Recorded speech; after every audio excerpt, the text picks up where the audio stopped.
এখানে note of ডিসেন্টের অংশটা কোথায়? আপনি প্রস্তাবটা করলেন আর নোট অফ ডিসেন্ট সহ যেভাবে আমরা ঐক্যমত্য হয়েছি সেটা লিখলেন না। তার মানে এটা হচ্ছে একটা জাতীয় প্রতারণার দলিল। আমরা গণভোট চেয়েছিলাম এই জুলাই জাতীয় সনদের ভিত্তিতে, সবাই সম্মত হয়েছিল। ইন্টারিম গভর্নমেন্ট তত্ত্বাবধায়ক সরকারের মতো মৌলিক কোনো বিষয়ে সিদ্ধান্ত নেওয়ার এখতিয়ার রাখে না। তারা কিভাবে একটা অবৈধ আদেশ জারি করে রাষ্ট্রপতিকে দিয়ে? আমরা এখানে এমন কোনো আইন এখন সংবিধান আনতে পারবো না যে পরবর্তী পার্লামেন্টের সংসদ সদস্যরা এই করতে পারবে না। নো, যার জন্য সংবিধানের ফ্যাসিস্ট সরকার আরোপিত 7A and B null and void ঘোষণা করা হয়েছে। আল্টাবার্স দ্য কনস্টিটিউশন ঘোষণা করা হয়েছে, বলা হয়েছে নন এস্ট, এটা ছিলই না। এখন আসেন যে দফা 7 180 দিনের ভিতরে সংবিধান সংস্কার সম্পন্ন করার যে বিধান করা হয়েছে, যে এই সংস্কার পরিষদের অস্তিত্বই নাই, সেই সংস্কার পরিষদের এখতিয়ার এখানে ডিক্লেয়ার করা হয়েছে যে 180 দিনের ভিতরে এই আদেশে যা যা আছে সব করবেন। আদেশটার মধ্যে মাননীয় স্পিকার যে সমস্ত তফসিল দেয়া হয়েছে, 30টা তফসিল দেয়া হয়েছে। এই তফসিলের মধ্যে আদেশটা দেখলাম, আমি তো মনে করছিলাম 48টাই তফসিল এখানে দড়িয়ে দেবে, পক্ষে 47টা। বলছে জুলাই জাতীয় সনদ 2025-এ যে সকল বিষয়ে ঐক্যমত্য হয়েছে ঐক্যমত্য হয়েছে উইথ নোট অফ ডিসেন্ট। কিন্তু এখানে নোট অফ ডিসেন্টের প্রশ্নটা কোথায়? এখানে নোট অফ ডিসেন্টের অংশটা কোথায়? আপনি প্রস্তাবটা করলেন আর নোট অফ ডিসেন্ট সহ যেভাবে আমরা ঐক্যমত্য হয়েছি সেটা লিখলেন না। তার মানে এটা হচ্ছে একটা জাতীয় প্রতারণার দলিল। এখানে বলছে দফা 4 অনুযায়ী গণভোটের ব্যালটে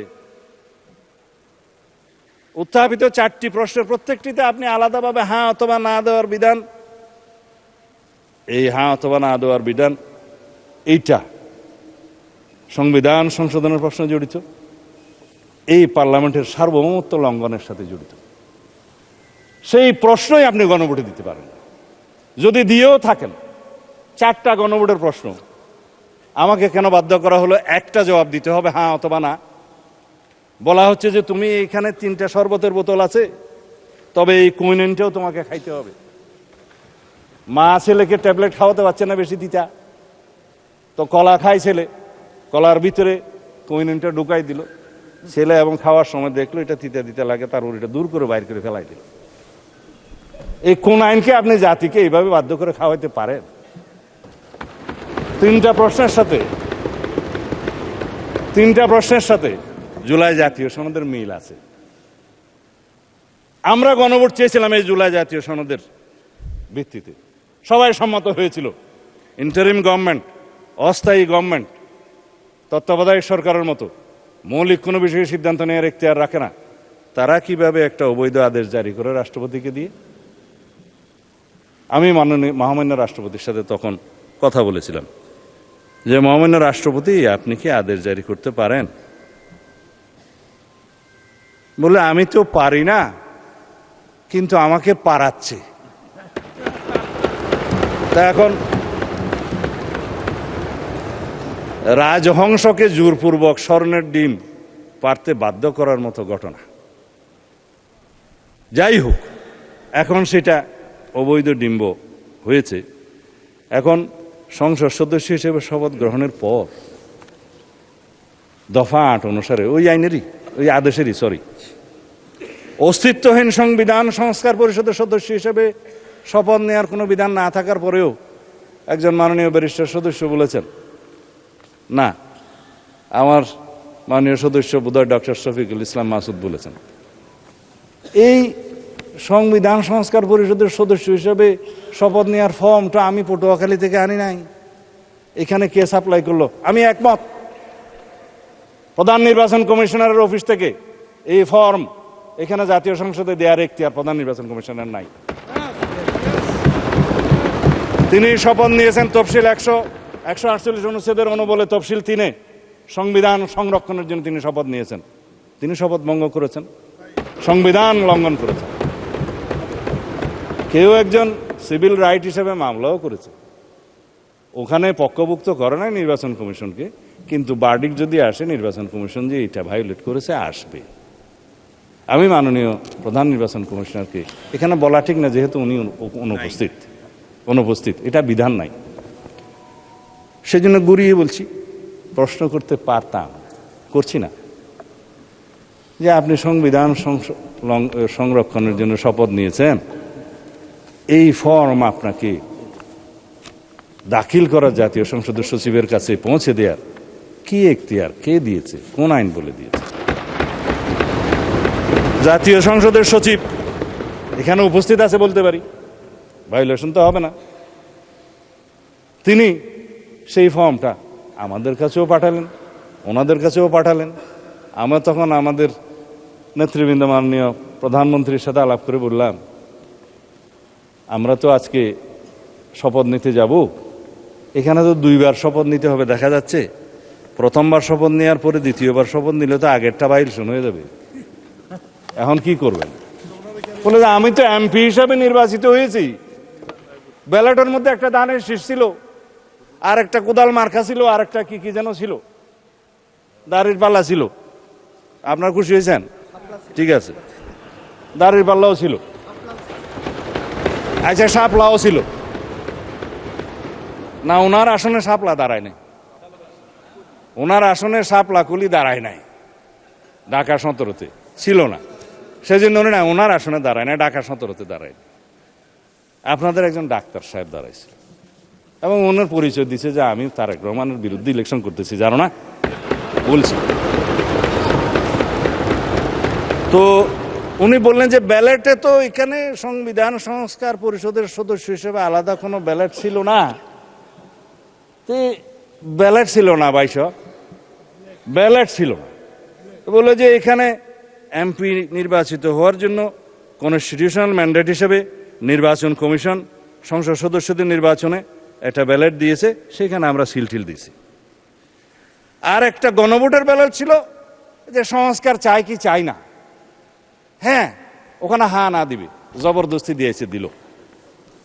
তিনটার মধ্যে ঠিক আছে, একটার মধ্যে ঠিক নাই, চারটা প্রশ্নের মধ্যে। তো সেইটা তো আর নির্বাচিত হয় নাই, সেটা হচ্ছে জুলাই জাতীয় সনদের পক্ষে আছে কি নাই। তো জুলাই জাতীয় সনদের পক্ষে তো আমরা আছি, সারা জাতি আছে, সেটা দিয়ে তো সংস্কার পরিষদের কোন সদস্য এখানে নির্বাচিত হয় নাই। শপথ নিবেন কিভাবে? এই যে মাননীয় সদস্য গ্যাজেট নোটিফিকেশন দেখাচ্ছে, আমি তো গ্যাজেট নোটিফিকেশন দেখতে দেখতে এই 70-এর কাছাকাছি আসছি, কোনটা গ্যাজেট আর কোনটা আইন সেটাই এখন বর্ণনা করছি। এখন সার্বভৌম জাতীয় সংসদের নির্বাচিত সদস্যগণ কিভাবে নির্বাচিত? সার্বভৌম জনগণের এখতিয়ার অনুসারে তাদের প্রতিনিধি হিসাবে তারা নির্বাচিত করেছে এই সার্বভৌম জাতীয় সংসদে প্রেরণ করার জন্য। আমরা ব্যক্তিগতভাবে কেউ সার্বভৌম নই, কিন্তু এই হাউস বাংলাদেশের একমাত্র হাউস যেটা সুভারেন, যেখানে যেই আলোচনায় আপনি করবেন এটা আদালতে নেওয়া যাবে না। এটাই হচ্ছে সার্বভৌমত্বের প্রকাশ। জনগণের সার্বভৌমত্ব, জনগণ জনপ্রতিনিধি নির্বাচিত করে সাংবিধানিক ভোটের মাধ্যমে আমাদের এখানে পাঠাইছে। আর একটা ভোট যেটা গণভোট হয়েছে সেটা সংস্কারের পক্ষে আছে কি না, হ্যাঁ অথবা না বলে। আমার এই এখতিয়ার সংসদ সদস্য হিসেবে, এই সার্বভৌম সংসদের এখতিয়ার কি একটা গণভোটের সংস্কারের হ্যাঁ অথবা না দিয়ে 70% কথা যেটা বলছে সেটা কি ভায়োলেট করা যায়? তারা তো বলেছে আপনি সংস্কার চান কি চান না, চেয়েছে, আমরা তো সংস্কার চাই, কিন্তু কিসের ভিত্তিতে চাই? যেটা রাজনৈতিক সমঝোতার দলিল হিসাবে জুলাই জাতীয় সনদ 2025 ভবিষ্যতের পথরেখা যেটা স্বাক্ষরিত হয়েছে ঐতিহাসিকভাবে, সেটার ভিত্তিতে সংস্কার চাই। আর প্রশ্ন উঠতে পারে গণভোট এবং তার ফলাফলের কি হবে? বলে ফেললাম, অসাংবিধানিক আদেশের অনুবলে বেআইনি কোনো আদেশের মাধ্যমে কোনো কিছুই বৈধতা পেতে পারে না মাননীয় স্পিকার। এই উক্ত জুলাই জাতীয় সনদ, সংবিধান সংস্কার বাস্তবায়ন আদেশ 2025 এবং গণভোট অধ্যাদেশ 2025, এই দুইটারই বৈধতা উচ্চ আদালতে চ্যালেঞ্জ করা হয়েছে, যা বিচারাধীন এবং রুল জারি হয়েছে বলে শুনলাম। অতএব বিচারাধীন বিষয়ে পার্লামেন্টে বিতর্ক হবে কি হবে না সেটা আলাদা বিতর্ক হতে পারে, এই বিতর্ক এখানে হবে কি হবে না। বাংলাদেশ জাতীয়তাবাদী দল বিএনপি এই স্বাক্ষরিত জুলাই জাতীয় সনদ 2025 এর প্রতিটি অক্ষর, শব্দ, বাক্যকে ধারণ করে বাস্তবায়নের জন্য জাতির কাছে আমরা অঙ্গীকার আবদ্ধ। আমরা জুলাই জাতীয় সনদের আলোকে জুলাই ছাত্র গণ অভ্যুত্থানের 2024-এর শহীদের আকাঙ্ক্ষা এবং জাতির প্রত্যাশা পূরণের প্রতিশ্রুতিবদ্ধ। এদেশের জনগণ বিএনপির নির্বাচনী ইশতেহার সমর্থন করে শতকরা 51% ভোট দিয়ে তাদের ম্যান্ডেট দিয়েছে বিএনপিকে। কিন্তু আমরা সরকারি দল, বিরোধী দল সবাইকে নিয়ে এই মহান জাতীয় সংসদে সমঝোতার ভিত্তিতে আলাপ আলোচনার মধ্য দিয়ে সংবিধানের গণতান্ত্রিক সংশোধনী আনতে চাই। বাংলাদেশের মানুষের বিশাল জনপ্রত্যাশার প্রতি আমরা সকলেই দায়বদ্ধ। আমি এখন কনক্লুড করব, এরপরে পলিটিক্যাল বক্তব্য আমি দেব না, কারণ সময় বোধহয় বেশি নাই। হ্যাঁ, আচ্ছা, 1 মিনিট সময় আছে আপনার। ঠিক আছে, আমি 1 মিনিটে, আপনারা একেবারে না বললেও ভালো, তাই আমি আহ্বান জানাচ্ছি মানে স্পিকার, আসুন আমরা সংবিধানের গণতান্ত্রিক সংস্কারের মাধ্যমে, সংশোধনের মাধ্যমে রাষ্ট্র কাঠামো মেরামতের ঐতিহাসিক অঙ্গীকার প্রতিপালন করি। সেজন্য আমি আজকে এই মহান জাতীয় সংসদে প্রস্তাব রাখছি on behalf of our leader of the house. জাতীয় সংসদে প্রতিনিধিত্বকারী সকল রাজনৈতিক দলের এবং স্বতন্ত্র সদস্যদের সমন্বয়ে সংবিধান সংশোধনের জন্য একটি সংসদীয় বিশেষ কমিটি গঠন করি এবং উক্ত কমিটিতে আমরা সকলে মিলে আলাপ আলোচনা করে সমঝোতার মাধ্যমে জনপ্রত্যাশিত সংবিধান সংশোধনী বিল এই মহান জাতীয় সংসদে উত্থাপন করি এবং সেটা সমঝোতার মাধ্যমে আমরা গ্রহণ করি। আমার সময়